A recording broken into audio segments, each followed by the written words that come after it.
On va commencer le shiur par répondre à la question. Vous vous rappelez qu'on a posé une question le dernier cours? Alors, je vais rappeler la question pour ceux qui n'étaient pas là et pour ceux qui veulent entendre, puis ça nous fait revivre. Vous savez, la Torah, elle est vivante. Quand on la répète, on comprend mieux. Dans Pirkei Avot, il y a une Mishnah. La première Mishnah du deuxième Pérek. Elle commence comme ça. Rébi, un enseignement de Rébi. Il dit Rébi, Istakel, Bishlosha Dvarim, réfléchis à trois choses, Vei atava l'ide avera, et ça va t'empêcher de fauter. C'est quoi ces trois choses? Dam alema ala mimcha, sache ce qu'il y a au-dessus de toi. Aïn ro'a, la première chose, un œil qui voit. Ozen shoma'at, une oreille qui écoute. Vechol ma'asecha basefer nichtavin. Et toutes tes actions sont inscrites dans le livre. Voilà, c'est la Mishnah dans Pirkei Avot. Alors, avant de répéter la question que j'ai posée au dernier cours, je voudrais juste rajouter un chidouche que j'ai vu il n'y a pas longtemps. Istakel bishlosha dvarim. Ça veut dire quoi, Istakel bishlosha dvarim? Regarde trois choses. Sache qu'il y a un œil qui te voit, une oreille qui t'écoute, et toutes tes actions sont inscrites dans le livre. Alors j'ai vu au nom des Mefarshim, aujourd'hui, quelque chose d'extraordinaire. C'est quoi cette expression « istakel bishlosha dvarim » ? Istakel en hébreu moderne, c'est « regarder », il y a fait meod. Mais quand on dit dans la Torah « istakel », c'est aussi « regarder », mais c'est approfondi, réfléchi. Comment ils disent « regarder » normal dans la Torah ? Roé. D'accord ? Mais bien que roé aussi, des fois, hein, ça peut vouloir dire, le Zohar par exemple, il dit bouré. Bouré, ça veut dire réfléchi aussi. Il n'y a pas, dans la Torah, il n'y a pas une vue stam. On ne regarde pas simplement. Hein ? C'est-à-dire ? On voit Aïnara aussi. Oui. C'est quoi, c'est l'œil ou c'est... Aïn, c'est l'œil. Aïn, mais le verbe, c'est roé ou istakel. Alors le Tana ici, dans la Mishnah, il dit istakel bishlosha dvarim. Qu'est-ce que ça veut dire istakel? Istakel, comme j'ai dit, ça ne veut pas dire... Ça... Voilà. Approfondissez. Pourquoi il dit ça, le Tana? Écoutez bien. Parce que tout le monde sait, à chaque moment, qu'Hachem le regarde. Hachem l'entend, et que ses actions sont inscrites dans un livre. Tout le monde le sait, ça. On le sait tous. Mais on ne le ressent pas. C'est pour ça que ça ne nous empêche pas de faire des fautes. Pour que ces trois choses puissent nous empêcher de faire des fautes, il faut réfléchir, approfondir, méditer. Ça peut être avec des livres de Moussa, ça peut être à en parler, ça peut être, et c'est le plus important, quand tu t'isoles avec toi-même et tu prends conscience que Hachem, il est là, il te regarde.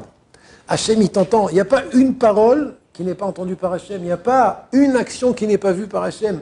Plus que ça encore, on sait très bien qu'Hachem, il voit dans trois domaines. La pensée, le dibour, la parole et l'action. Il n'y a pas un domaine qui échappe à Hachem. Hachem voit tout. Tout. On le dit d'ailleurs le matin dans la tfila. Dans plusieurs endroits. Dans Tachanounim, lundi et jeudi, on dit là-bas que Taroé, Tachoker Kelayot Valev, tu sondes les reins et les cœurs. Hachem voit tout. Il sait que chaque pensée, chaque joie, chaque détresse, chaque tristesse. Alors c'est pour ça que le Tana dit Istakel bishlosha dvarim. Tu veux que ces trois choses te permettent de ne pas faire de fautes. Tu le sais, c'est sûr, mais tu le sais, tu fais quand même des avérotes. C'est quoi les trois choses? Alors, les trois choses, c'est Aïn Roa, un œil qui te voit, Ozen Shoma'at, une oreille qui t'écoute, et Kol Ma'asecha Basefer Nichtavim. Et toutes tes actions sont inscrites dans le livre. Je n'ai pas encore dit c'était quoi la question qu'on a dit la semaine dernière, je vais y arriver tout de suite. Je veux juste rajouter un point très important ici. C'est ce que je viens de dire ici, c'est qu'il faut approfondir, méditer, réfléchir, penser. En d'autres termes, il faut réaliser cette chose-là, les hachiv et la lève, comme on dit en hébreu. C'est quoi les hachiv et la lève? Ça veut dire rentrer ces choses dans notre cœur. Comment tu rentres une chose dans ton cœur? Comment tu rentres une chose dans ton cœur? Tu sais, Boubou, il y a un œil qui te voit. Ah, sympa, allez, bye. Comme ça ne rentre pas dans le cœur. Comment ça rentre dans le cœur? Quand tu répètes, quand tu médites, quand tu approfondis, quand tu étudies le sujet, t'en parles avec ton travers, quand tu marches dans la rue, tu réfléchis. Ah, un œil me voit tout le temps, un œil me voit tout le temps.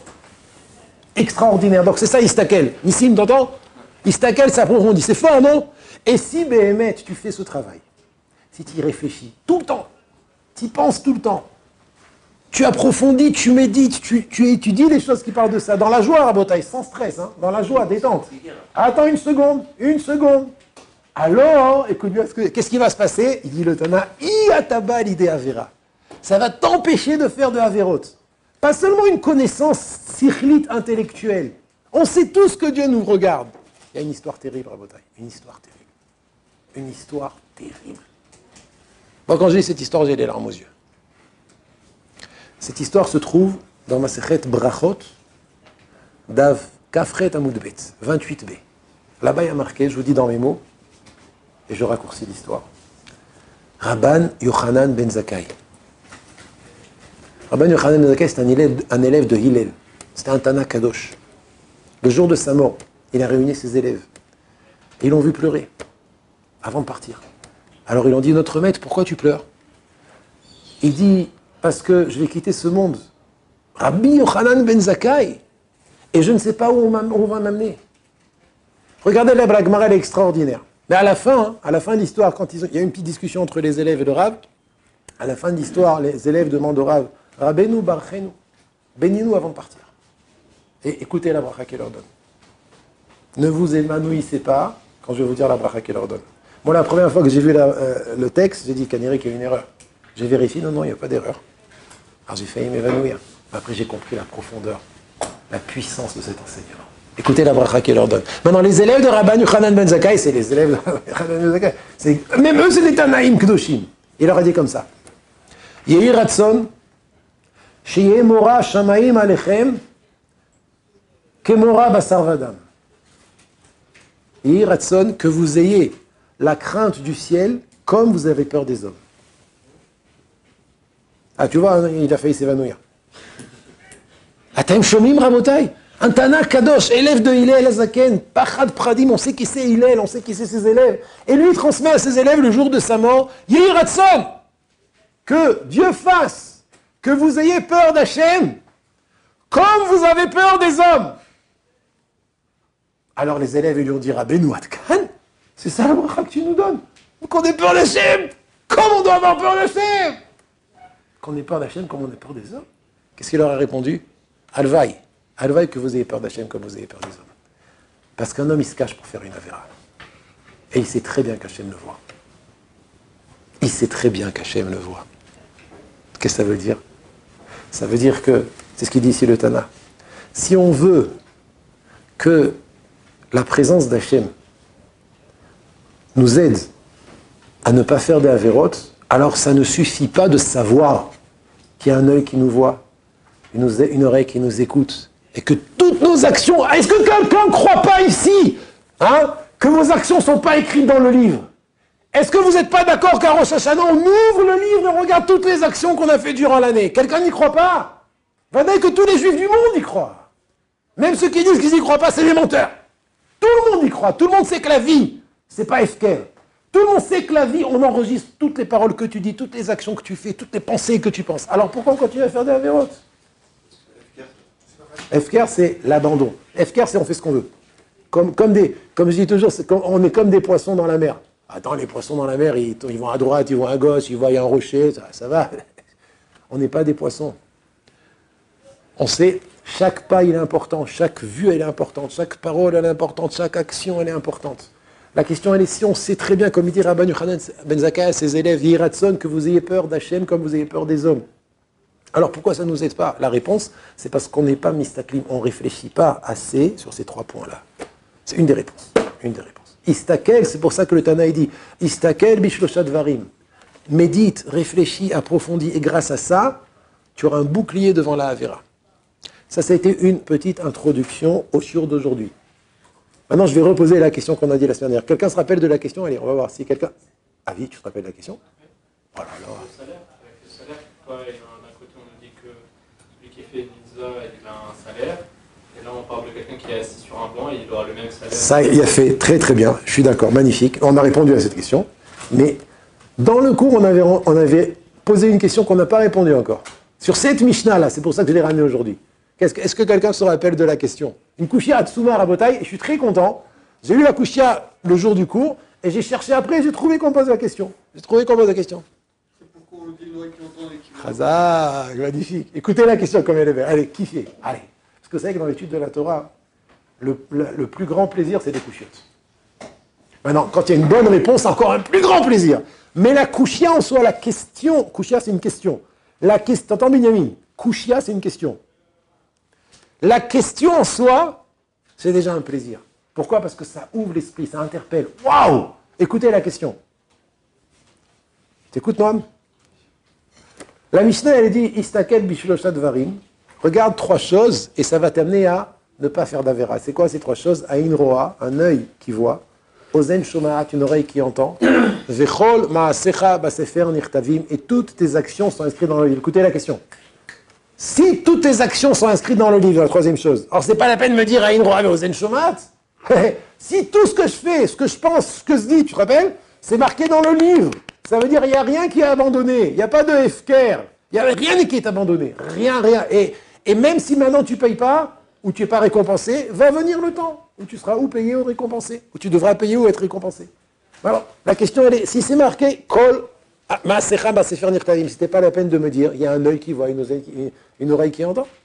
Non, Bishvilma. Pourquoi? Qu'est-ce que le Tanaï vient nous dire quand il rajoute un œil qui voit, une oreille qui entend? Ça suffisait de crier que toutes nos actions soient écrites dans le livre. Moshe. Le fait que toutes nos actions soient écrites dans le livre, encore plus dans ce monde, il faut accorder de l'importance à chacune de nos actions. Oui. À travers nos yeux et ce qu'on entend. Non, je suis dans le pshat. Je suis dans le pshat de la Mishnah. Ça suffisait de dire que toutes nos actions sont écrites dans le livre. C'était pas la peine de dire avant ça qu'il y a un œil qui voit et une oreille qui entend. Puisque le but, c'est quoi? C'est quoi le but? Le but, c'est de nous dire que tout est retenu. Tout ce qu'on fait, tout ce qu'on dit, tout ce qu'on pense, c'est retenu. D'accord? Et c'est pas censé nous rentrer en stress. Tout est retenu. Si tout est retenu, dis-moi juste, Kol ma'asecha basefer nirtavim. Qu'est-ce que le Tana a besoin de me dire avant ça? Il y a un œil qui voit, une oreille qui entend, tout ça, c'est le but de tout ça. On dirait que c'est pour nous dire que tout ce qu'on fait, c'est retenu, c'est écrit. Donc pourquoi le Tana il dit Aïn roa ve'ozen shomaat? Allez, vas-y, oui. Dis-moi un petit route. Elle est bonne la question ou pas? C'est bon, Noam? Peut-être pour nous rappeler au moment précis.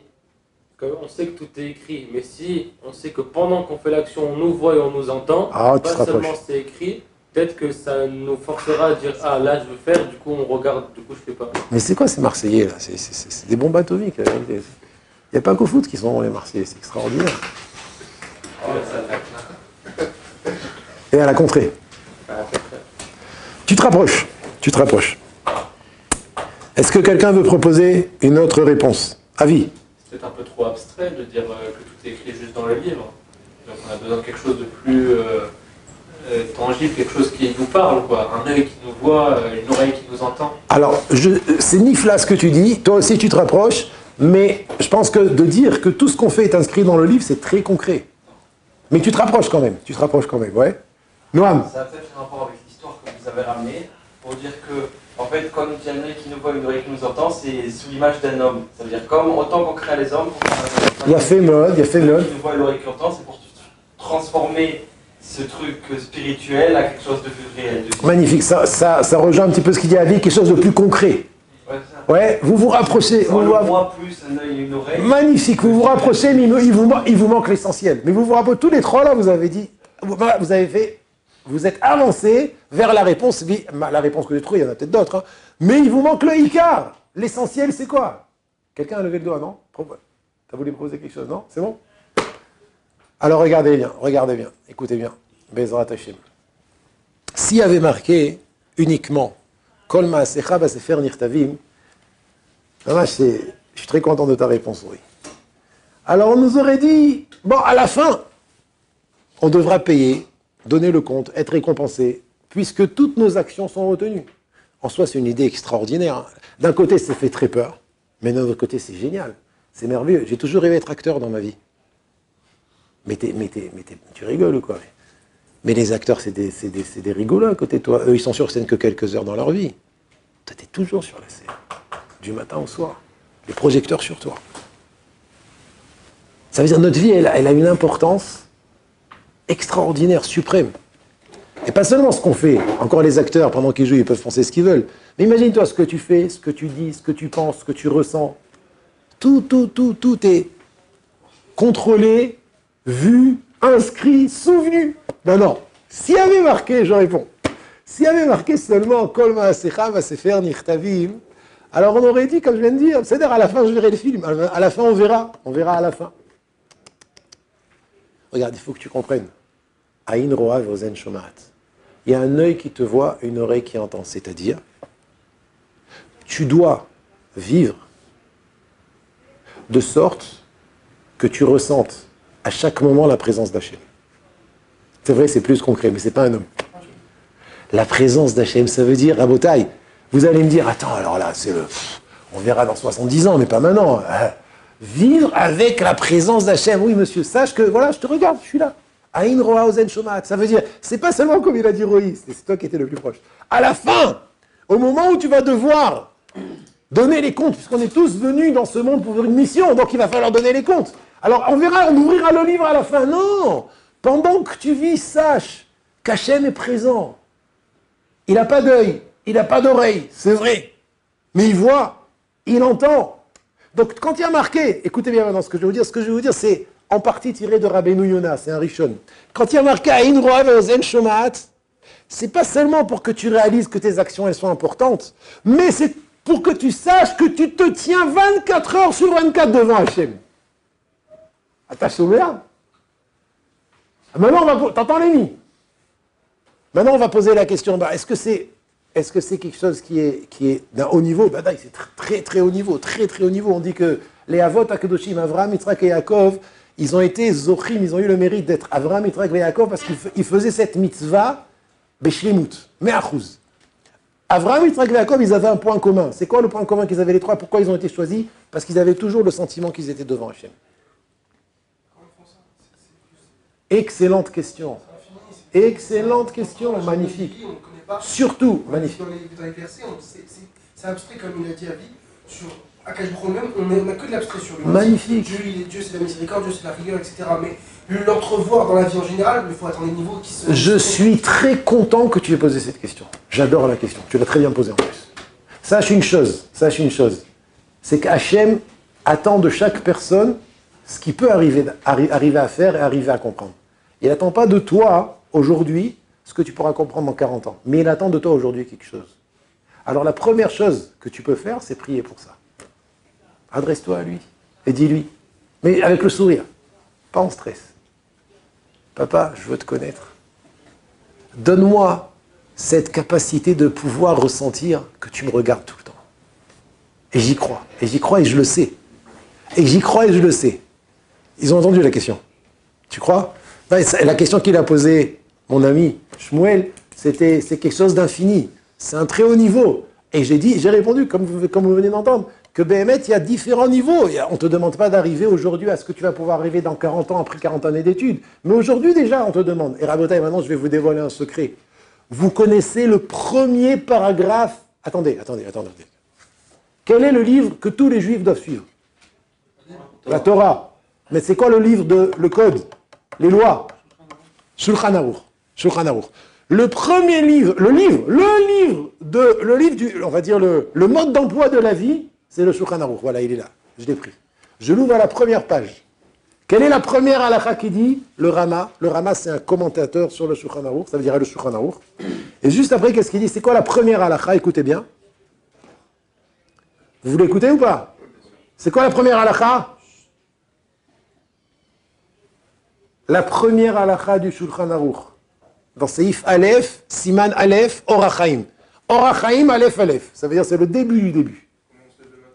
Ouais. Ouais, Midiou, Chazak. Et le Rama, qu'est-ce qu'il dit sur ça? Shiviti Hashem le negdi tamid. Je mets Hashem devant moi tout le temps.